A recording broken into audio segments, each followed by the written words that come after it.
Here is the definitive list for the best role player on each team heading into the 2024-25 season. And for context, guys in the past who have been great role players as far as I'm concerned, or a great example, rather, is a guy like Shane Battier, who played great defense, was a good shooter, catch and shoot guy, and just helped the team with all of the little things in between.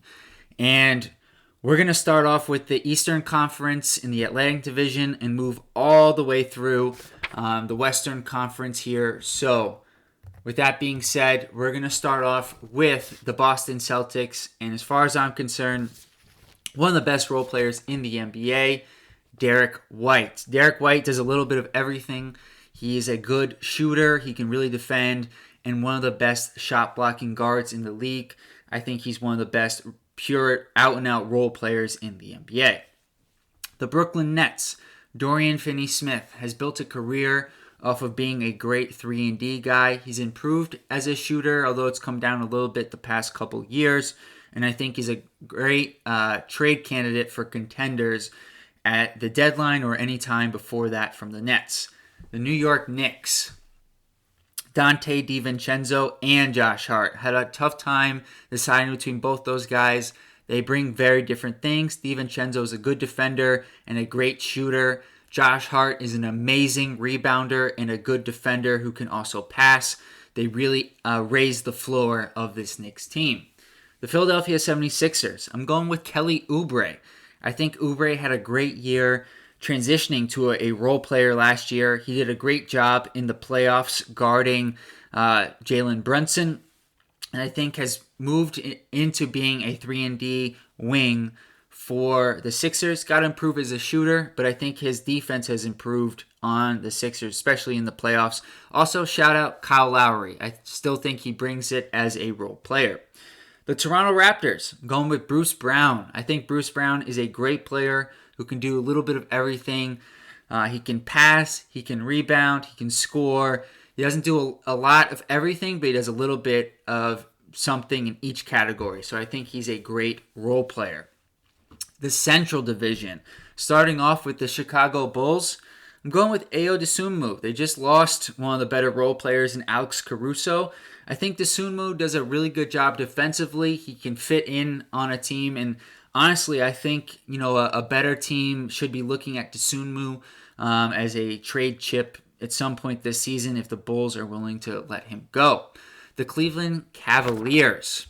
I'm going with Max Strus. I think Max Strus is a great shooter and an underrated defender who helps with the team concept and really added a lot to the Cleveland Cavaliers last year. Shout out to Sam Merrill, who I think is a really good shooter and will grow his role this year with the Cavs. And the rookie, Jalen Tyson, who I think has a chance to really be a nice bridge piece on the Cleveland Cavaliers. The Detroit Pistons, I'm going with Simone Fontecchio. I think he's a good shooter and he does enough in other areas that he would be my favorite role player or the best role player on the Detroit Pistons. For the Indiana Pacers, I'm going to be going with TJ McConnell. I think TJ McConnell is a great spark plug who changes the energy of a game as soon as he enters the game, just with his ability to be fast, get downhill, and then get his teammates open looks. The Milwaukee Bucks. This is maybe a little bit controversial, but I'm going with Bobby Portis. And I think Bobby Portis does a great job of, similar to TJ McConnell in a different way, just injecting energy into the Milwaukee Bucks. He can shoot the three, he can rebound, and he provides a different look on the court next to Giannis compared to Brook Lopez. Also, Gary Trent Jr., I think he's got a great potential this year to break out on a good team as the starting shooting guard for the Milwaukee Bucks.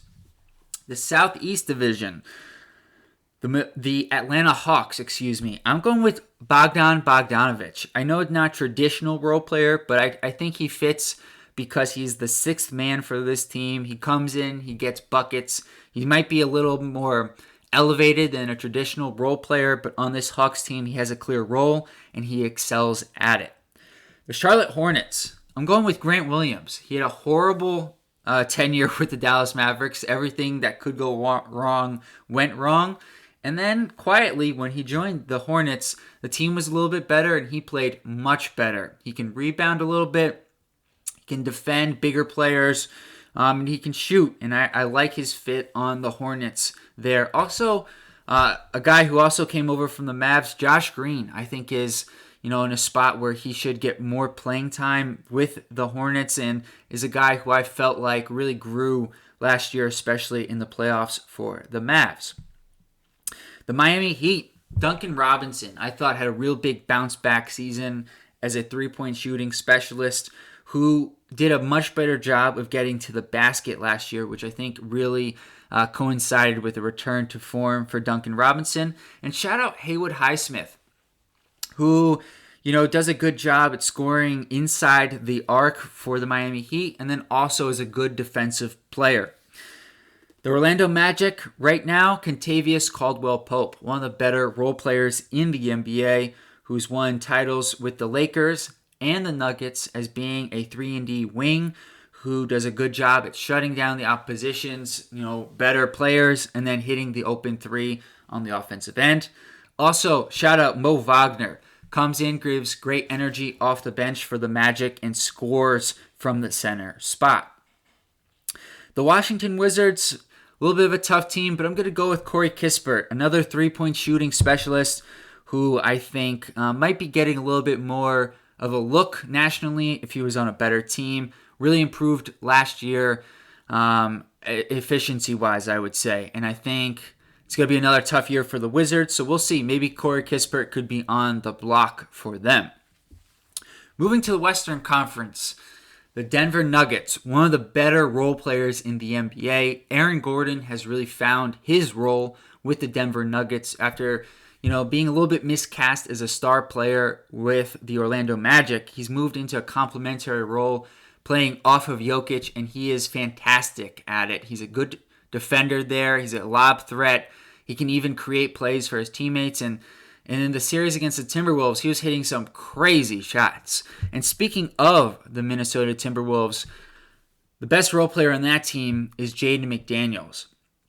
A great defensive player, one of the better defensive players in the NBA, who can hit a open shot and I think has untapped potential on the offensive end based off of his college production.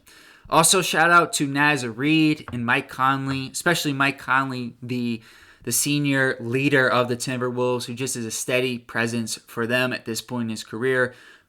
Good role players about for the Timberwolves. And I think we'll see that on a lot of these good teams who have multiple good role players. And speaking of a team like that, the Oklahoma City Thunder, I think, have three outstanding role players. Lou Dort, Alex Caruso, and Isaiah Hartenstein. Lou Dort and Caruso are a little bit similar. They are great defensive players who can also hit an open shot on the other end. A little bit different, but kind of similar in terms of what they do.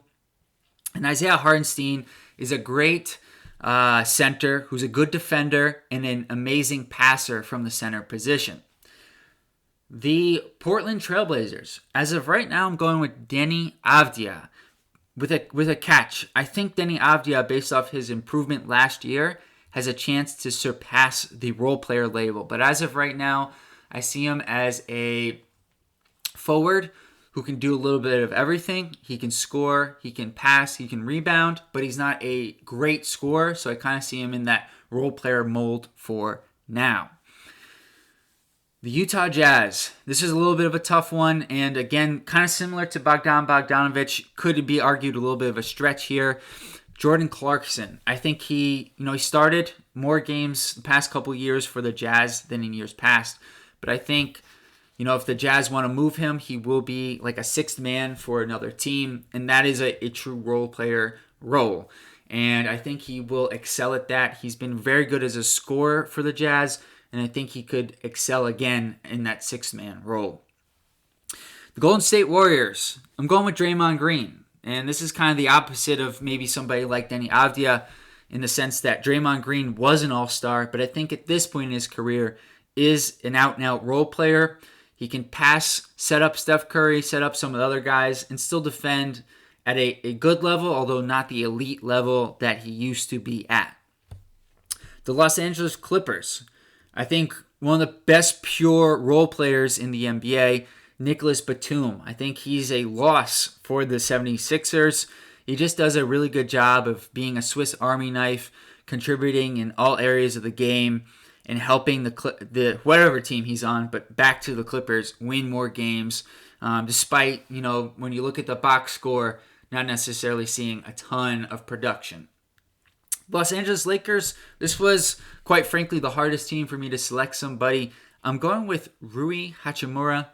He's not a traditional role player in the sense that he's an okay defender and not a great shooter, but what he does do well is he scores off of the two stars in Los Angeles, LeBron and Anthony Davis, and he just has a good knack for kind of fitting in around the two better players. The Phoenix Suns, they got a new player who I think is a great role player in Tyus Jones. Makes a big difference for that team, getting a true point guard and a guy who's led the NBA in assist-to-turnover ratio basically for the past 6 or 7 years. Also, shout out Grayson Allen and Royce O'Neal, key wings for the Phoenix Suns. The Sacramento Kings, I'm going with the sixth man of the year, Malik Monk. I think Malik Monk took a major step forward last year as a playmaker. I'm curious how the addition of DeMar DeRozan is going to affect Malik Monk, but I still think he's going to be an excellent sixth man for the Sacramento Kings. And I think maybe more importantly, shout out Keon Ellis, who I think is going to have a very important role for the Sacramento Kings as a guy who's probably going to need to guard the better offensive players in the opposite team and hit the open shot when it is called upon. The Dallas Mavericks, I'm going with Derek Lively. He could certainly outgrow the role player label, but as of right now, he's a rim-running, shot-blocking center who next year could mix in a three-point shot and was phenomenal for the Dallas Mavericks last season. Also, P.J. Washington, I think, did a really good job since he was traded to the Mavericks from the Hornets for them, just defending wings and hitting the corner three. The Houston Rockets, this guy is not a fan favorite if you're not a fan of his team, but I think he does a really good job defensively, and that's Dylan Brooks, who, although maybe shoots it a little bit too much for probably his coach's liking, is a great defender who brings energy to the team. And another guy who brings energy is Tari Eason, who will be back for the Houston Rockets next season, or this coming season, rather. The Memphis Grizzlies, Marcus Smart. I think Marcus Smart, I know it's easy to kind of overlook him after he moved on from the Celtics. They won the championship, and then he got hurt with the Grizzlies. But I still think he's a very good defender who hits clutch shots and does all of the little plays to help your team win. The New Orleans Pelicans. I'm going with Herb Jones. I think this is maybe one of the easier ones. I think Herb Jones is one of the best perimeter defenders and out-and-out defenders in the NBA, and really improved as a three-point shooter for the Pelicans last year. Also, Trey Murphy. Trey Murphy, I think, if he gets a bigger role, could outgrow a role player label. But as of right now, in the little bit limited minutes for the Pelicans, is a tremendous shooter who plays really well off of their star player, Zion Williamson. Lastly, San Antonio Spurs. I'm going with Trey Jones. Trey Jones was really important in the development of Victor Wembanyama last year. Once he started to start for the Spurs, Wembanyama's production went up, and I think that says a lot about the value of a guy like Trey Jones, who's a good defender and a good passer who gets his teammates involved. Also, shout out to the OG, Chris Paul. Not sure how much he has left in the tank, but we're going to find out this year with the Spurs. We'll have a runway for playing time, unlike he did last year with the Warriors. And I still think he has something to offer as a playmaker who can make his teammates better. Let me know what you guys think in the comments below here. What players would you change on a given team. What other role players would you shout out? Let me know in the comments below. Please like this video, subscribe to the channel. I'll see you guys next time. Peace.